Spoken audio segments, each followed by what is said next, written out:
Multiple choice questions.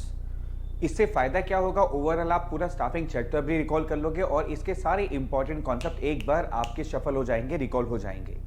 आपको करना क्या है, सबसे पहले आपको क्वेश्चन को बड़ा केयरफुली रीड करना है, वीडियो को पॉज करके, और उसका आंसर देना है, राइट। फिर जब मैं आंसर दूंगा आपने उससे मैच करना है कि आपका आंसर करेक्ट था कि इनकरेक्ट था, और अगर आपका आंसर सही है तो वेल डन गाइस, मुबारक हो, आपको अपने आप को 1 नंबर देना है, ठीक है, 1 मार्क, ठीक है। और अगर आपका आंसर सही नहीं भी है तो कोई बात नहीं guys, don't worry, either you win और यू लर्न, या तो आप जीतोगे या कुछ सीखोगे, या तो 1 नंबर मिलेगा या कुछ नया आंसर आप सीखोगे, ठीक है। तो उसको नोट डाउन कर लेना कॉपी में, और उसके बाद आपको क्या करना है, जब ये वीडियो खत्म हो जाएगी तो आपने कमेंट बॉक्स में अपने सारे मार्क्स जो भी आपको मिले हैं वो आपने मेंशन करने हैं, आपके फायदे के लिए। फ्यूचर में आपको याद रहेगा कि आपने कितने मार्क्स स्कोर किए थे, किस चैप्टर में आपको कितनी इंप्रूवमेंट की जरूरत है। तो जो भी नंबर आपके हैं, चाहे वो 14 नंबर आए, चाहे वो 15 आए, चाहे वो 18, चाहे 20 में से 20, आपको मेंशन करने कमेंट बॉक्स के अंदर गाइस, ठीक है। और ध्यान रहे कि अगर आपका स्कोर 15 से 20 नंबर के बीच में आ रहा है तो आप बहुत अच्छा परफॉर्म कर रहे हो, well done, do more practice, right. लेकिन अगर आपके 10 से 15 नंबर क्वेश्चन ही सही हैं तो इसका मतलब आपको बार बार रिवीजन की जरूरत है। और अगर आपके आंसर 10 से भी कम आ रहे हैं आपके मार्क्स गाइस, तो फिर आपको थोड़ा सा हाई अलर्ट पे रहना पड़ेगा, क्योंकि अब समय बहुत कम है और आपको क्या करना होगा, आपको बहुत सारी वीडियोस देखनी है, नोट्स को पढ़ना है और एनसीईआरटी को रेफर करना है। फिर भी कोई डाउट आ जाए, किसी टॉपिक में समझ में आए तो कमेंट बॉक्स में डाल देना। सो विदाउट वेस्टिंग टाइम चलिए शुरू करते हैं फर्स्ट क्वेश्चन को गाइस। फर्स्ट क्वेश्चन आता है, dash begins with the workforce planning and includes different other functions like recruitment, selection, training, development, promotion, compensation and performance appraisal of the workforce. Your options are planning, organizing, directing or staffing. Oh sir, lucky draw ये तो आते ही पहला इतना आसान question. अरे comment में डाल दो, अगर टाइम खत्म होने से पहले पहले आपको आंसर मालूम है तो कमेंट बॉक्स में डाल दो। ऑफ कोर्स ये किस फंक्शन की बात कर रहा है, जिसमें सिलेक्शन होता है, रिक्रूटमेंट होता है, ट्रेनिंग होता है? Of course staffing. कौन सा स्टाफिंग? अरे कहां गए स्टाफिंग जी, आगे। Oh my God, yes, clear. अब देखो बोर्ड एग्जाम के अंदर में क्वेश्चन जो होगा आपको तब नहीं मालूम होगा कि आप केवल स्टाफिंग के एमसीक्यूज कर रहे हैं। So be careful in your examination situation. Staffing involves daily wagers, consultants, contract employees और all of the above. Staffing में कौन आता है? डेली वेजेस की बात करते हैं हम, कंसल्टेंट की बात करते हैं, या कॉन्ट्रैक्ट एम्प्लॉइज की बात करते हैं, या तीनों की बात करते हैं? Again an easy question for you guys, answer बताइए जल्दी से जल्दी से। 3, 2, 1, 0। Time is up guys. The correct answer is all of the above. Staffing involves daily wages, consultants and contract employees, all of the above. Next question पर आते बेटा। Staffing is the most dash and dash drive of the organizational performance. It is fundamental and critical, fundamental and simple, secondary and critical, secondary and simple. ये 2 fill in the blanks आपको fill करने हैं और हर option में 2-2 point आपको दे रखे हैं, आपको बताना है कौन सा अप्रोप्रिएट है। Which one is most appropriate? Staffing is the most what? Fundamental or secondary, and critical or simple, whatever. जी, कौन सा करेक्ट आंसर है बेटा? The correct answer is option A. Staffing is the most fundamental and critical drive of the organizational performance. Next question पर आते हैं। The staffing function has assumed greater importance these days because of option A, rapid advancement of technology, option B, increasing the size of the organization, option C, complicated behavior of human beings, and option D, all of the above. भाई staffing इतना importance क्यों रख रहा है? Option A की वजह से, B की वजह से, सी की वजह से, या फिर डी की वजह से?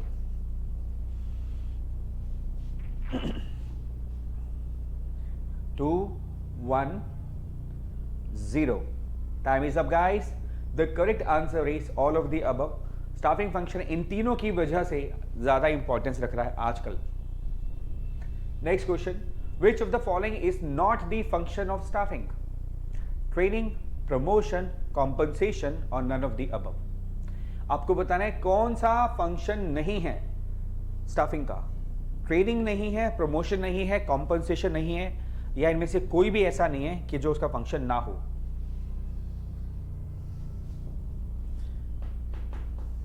भाई मुझे मालूम है बहुत इजी क्वेश्चन है, आप लोग बार बार एक ही चिल्ला के आवाजें यहां तक आ रही है, मेरे कान तक आवाजें आ रही है तुम्हारी। हाँ, नन ऑफ द अबव, क्योंकि तीनों इसमें आते हैं भाई। बहुत पढ़ा होगा, अगर आपने स्टाफिंग चैप्टर पढ़ा है तो बार बार रिपीटिशन में आता है, ट्रेनिंग, प्रमोशन, कॉम्पनसेशन, है ना। तो these are the functions of staffing. और ये पूछ क्या रहा है कौन सा नहीं है, भाई तीनों हैं। Identify the incorrect statement. Importance of staffing involves discovering and obtaining competent personnel for various jobs. Option B, creating right job for the right person. C, continuous survival and growth of the enterprise. और D, none of the above. I challenge ये answer आप गलत करोगे, पक्का गलत करोगे, मुझे मालूम है। बहुत स्लिपरी क्वेश्चन है, बहुत स्लिपरी क्वेश्चन है। Be careful guys, be careful. मैं बता रहा हूं, ये लिख कर दे रहा हूं, आप ये स्लिपरी पॉइंट है, आप पक्का गलत करोगे, एडवांस में बता रहा हूं। जिसका सही हो ना, चैलेंज कमेंट बॉक्स में डालना कि सर मेरा आंसर सही था। लेट्स सी, ढूंढ लिया आंसर, बता दूं इनकरेक्ट स्टेटमेंट कौन सी है। आप क्या बोलोगे, none of the above sir. The correct answer is this one, option B. Creating right job for the right person नहीं होता, creating right job for the right person नहीं होता, finding right person for the right job होता है। यार person के लिए job थोड़ी क्रिएट की जाएगी, जॉब के लिए राइट पर्सन ढूंढा जाएगा ना। सो ये इनकरेक्ट स्टेटमेंट है, ऑप्शन बी। भैया जिन का आंसर सही था, मैं भी देखो कितनों का सही था, कमेंट बॉक्स में डालना भाई, देखेंगे आपसे, मिलेंगे। Identify the correct statement. Importance of staffing involves putting right person on the right job, ensure optimum utilization of human resources, improves job satisfaction, or all of the above. Sir, this seems to be easy. इसमें भी कोई challenge है नहीं भाई, इसमें कोई challenge नहीं है, मैं कोई चैलेंज नहीं दे रहा इसके अंदर में यार। अरे ब्रिलियंट स्टूडेंट हो, आपको कैसे चैलेंज कर दूं मैं? ना भाई ना, इतनी हिम्मत मेरी ना भाई ना। Identify the correct statement. Importance of staffing involves all of the above. ये तीनों स्टेटमेंट सही हैं गाइस, बिल्कुल। नेक्स्ट क्वेश्चन पर आते हैं। Which of the following is not the function of staffing? Development, performance appraisal, selection और none of the above. At least पूरा चैप्टर रिकॉल कर पाएंगे यहां पर इजीली? यस जी हाँ। Which of the following is not the function of staffing? Development, performance appraisal, selection और none of the above. Time is up guys, बहुत simple question था। The correct answer is none of the above because all these three are the function of staffing. Identify the incorrect statement with respect to staffing. अब आपको statement को ध्यान से पढ़ना है और फाइंड आउट करना है कौन सी स्टेटमेंट इनकरेक्ट है। It is a separate and specialized function and there are many aspects of human relations to be considered. B. Staffing is closely linked to organizing. C. Staffing is not a generic function of management. D. When the manager performs a staffing function, his role is slightly limited. 4 statement है और आपको बताना है कौन सी incorrect statement है। Please read all the statements very carefully guys. यहां challenge है, आप गलत करने के पूरे चांसेस है आपको बेटा। पूरे चांस आप इस आंसर को गलत करोगे। ढूंढ लिया पक्का? कोई बात नहीं, लेट्स सी कितना सही answer. The correct answer is this, staffing is not a generic function of management. ये स्टेटमेंट इनकरेक्ट है क्योंकि staffing is a generic function of management. ये है, यहीं से भाई स्टाफिंग से ही तो पूरी जनरेशन स्टार्ट होती है कंपनी की, right? So it is a generic function of management. अगर ये सही था आपका आंसर, लकीली सही था, अच्छा पढ़ के सही था भाई, मेहनत करिए आपने, कमेंट बॉक्स में डाल देना। Let's see. Human resource management includes many specialized activities and duties which the human resource personnel must perform. Identify the activities not to be performed by human resource manager. आपको वो activity find out करनी है जो HRM human resource manager perform नहीं करता।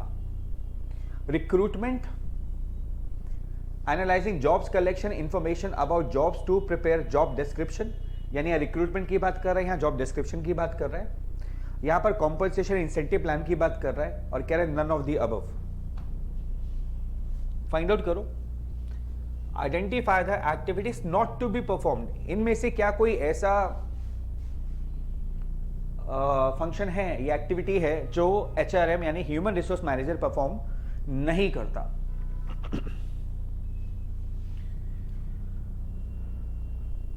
The correct answer is none of the above, क्योंकि HRM तीनों function perform करता है, A, B एंड C तीनों फंक्शन परफॉर्म करता है।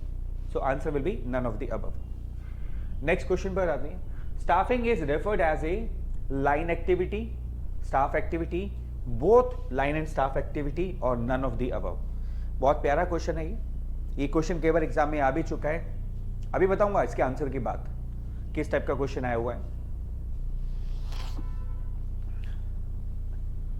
Staffing is referred as a line activity, staff activity, both of the above और none of the above.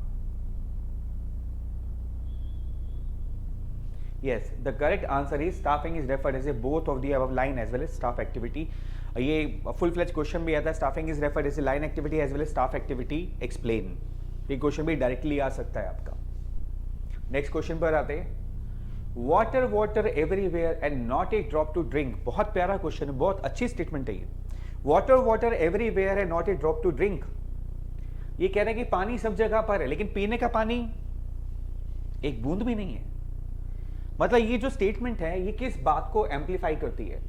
Amplifies the fact that despite 2/3 of earth being water, drinkable water is a scarce commodity. जबकि धरती पर 2/3 पानी है लेकिन पीने का पानी आज भी कम है, नहीं मिलता, अच्छा सा पानी आज भी नहीं मिलता। ये किसके बारे में कहा जा सकता है?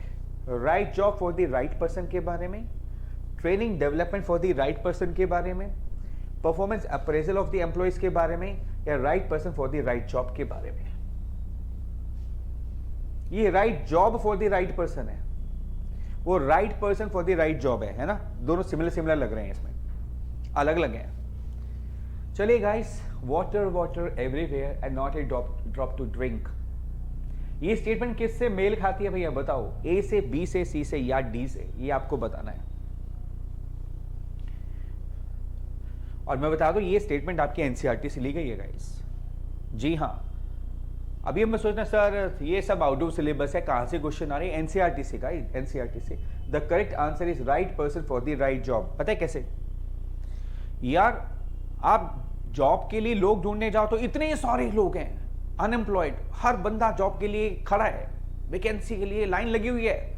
एक जॉब के लिए 50 लोग 100 लोग खड़े हुए हैं जॉब के लिए, लेकिन राइट पर्सन नहीं है ना। जिसे पानी तो बहुत है लेकिन पीने का पानी बहुत कम है। बिल्कुल वैसे ही लोग तो बहुत सारे हैं जो अनएम्प्लॉयड है, जॉब के लिए तरस रहे हैं, जॉब चाहिए, लेकिन राइट कैंडिडेट नहीं मिलता राइट जॉब के लिए। अब राइट पर्सन ढूंढने जाओगे तो नहीं मिलेगा आपको। This is the reference here. While designing the organizational structure, an organization analyze the decisions to be taken and decision-making levels, activities, as well as relationship among employees with the view to evolving the horizontal and vertical dimensions of the structure. Identify the step of staffing process. मैं एक बात यहाँ आप लोगों को बताना चाहता हूँ बेटा, इस एमसीक्यू को करने से पहले देखो, जितने भी प्रोसेसेस हैं आपके सिलेबस के अंदर में जिसमें स्टेप्स फॉलो किए जाते हैं, लाइक प्लानिंग प्रोसेस है, आपका कंट्रोलिंग प्रोसेस है, स्टाफिंग प्रोसेस है, सिलेक्शन प्रोसेस है, ठीक है। जितने भी प्रोसेस या स्टेप्स हैं वो आपको बहुत अच्छे से याद होने चाहिए, क्योंकि वहां पर आप स्टेप्स को ऊपर नीचे नहीं कर सकते हो। You have to follow a sequence, और एग्जामिनर इसी बात का फायदा उठाएगा पक्का। तो स्टेप्स देखो, इंपॉर्टेंस आप आगे पीछे लिख सकते हो, लिमिटेशंस आप आगे पीछे लिख सकते हो, कैरेक्टरिस्टिक्स आप आगे पीछे लिख सकते हो, सीक्वेंस की कोई जरूरत नहीं होती है। लेकिन जब प्रोसेस या स्टेप्स की बात आती है वहां सीक्वेंस चाहिए ही चाहिए। तो वहां पर एग्जामिनर आपको टेस्ट जरूर करेगा। यहां पर भी आपसे टेस्ट किया जा रहा है कि कौन सा स्टेप है स्टाफिंग प्रोसेस का जो यहां हाईलाइट हो रहा है। Is it recruitment, selection, placement orientation और estimating manpower requirements? Check कीजिए गाइस।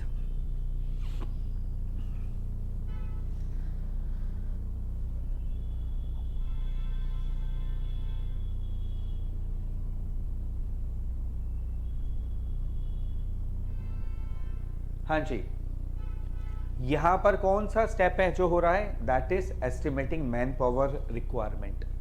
जब आप हॉरिजॉन्टल स्ट्रक्चर बना रहे हो, वर्टिकल स्ट्रक्चर बना रहे हो, किस लेवल पर कितने लोग काम करेंगे, तो आप वही एनालाइज कर रहे हो कि आपको मैन पावर रिक्वायरमेंट कितनी होगी। नेक्स्ट क्वेश्चन पर आते हैं।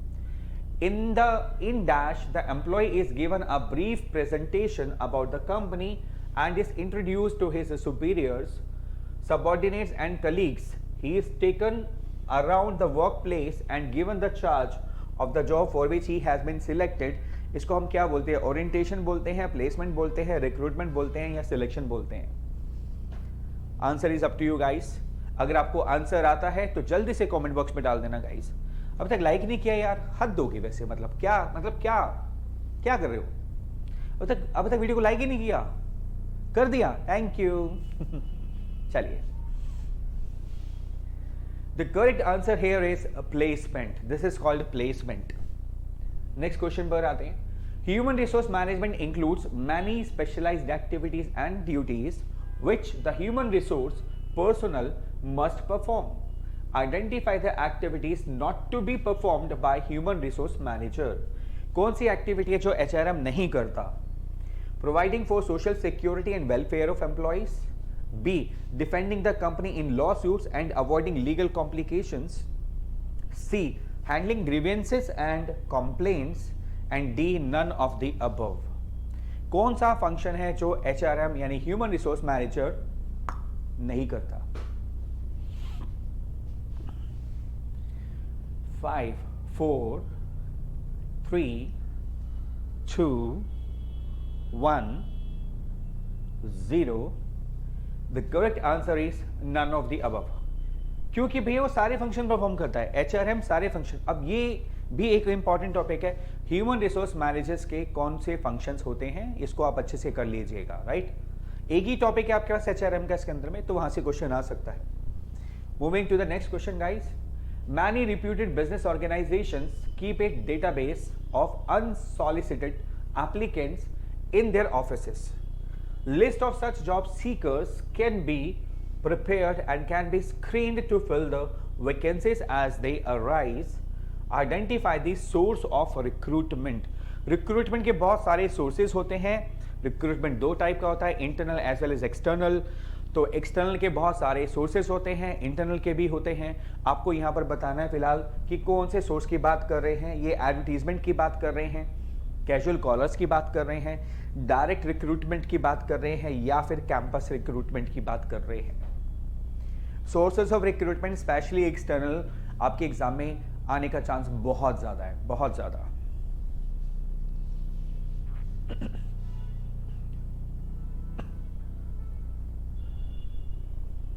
राइट, चलिए, the correct answer is casual callers. आप सोर्सेज ऑफ रिक्रूटमेंट को गो थ्रू कर लेना बेटा।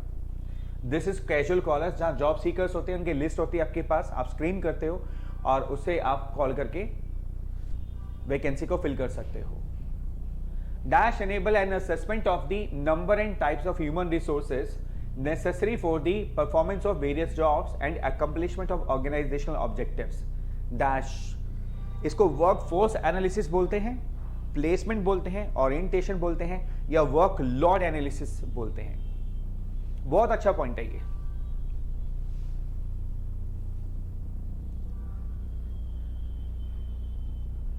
The correct answer is work load analysis. बेटा प्लीज एक बार एनसीईआरटी में जाकर के ना, एस्टिमेटिंग मैन पावर रिक्वायरमेंट का टॉपिक है, वहां पर ना वर्क लोड एनालिसिस और वर्क फोर्स एनालिसिस में डिफरेंशिएशन दे रखा है। 2 लाइनों का है, वो पढ़ लेना। ये क्वेश्चन कई बार एग्जाम में पूछा जा चुका है, तो ये दोबारा आने का चांस बनता है। Work load analysis and work force analysis, ठीक है। नेक्स्ट पर आते हैं। डैश में be defined as the process of searching for prospective employee and stimulating them to apply for jobs in the organization। इसको क्या बोलते हैं हम? वर्क फोर्स एनालिसिस बोलते हैं, प्लेसमेंट बोलते हैं, रिक्रूटमेंट बोलते हैं, या वर्क लोड एनालिसिस बोलते हैं? बताइए जरा जल्दी से। हाँ, searching for prospective employees and stimulating them to apply for jobs in an organisation is called recruitment. ये रिक्रूटमेंट की डेफिनेशन है यार। This is definition of recruitment itself. चलिए, moving to the next question.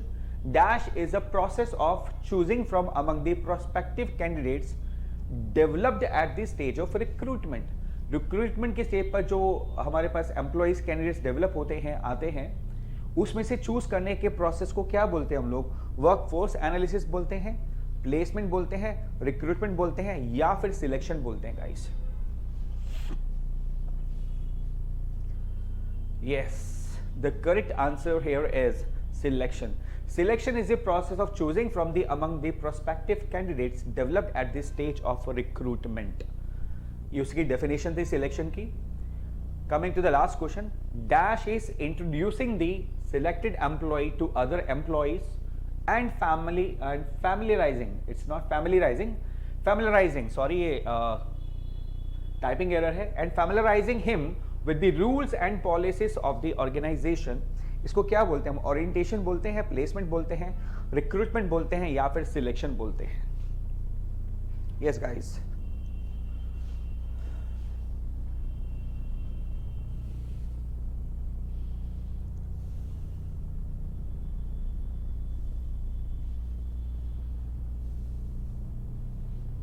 The correct answer is this is called orientation. This is called orientation. जहाँ rules और policies को explain किया जाता है उसको हम ओरिएंटेशन बोलते हैं guys. Thank you so much guys. अरे अभी नहीं, जल्दी से आंसर नीचे कमेंट बॉक्स में आपके जितने मार्क्स आए हैं उसको मेंशन करके जाइएगा, ठीक है. See you in the next video guys. Wish you all the best for your upcoming exam. मुझे मालूम है आप बहुत अच्छी तैयारी कर रहे हो, फिर भी कहीं कोई डाउट हो, कोई प्रॉब्लम हो, you may just ask me, ठीक है. Definitely I will answer you guys. Take care, bye bye.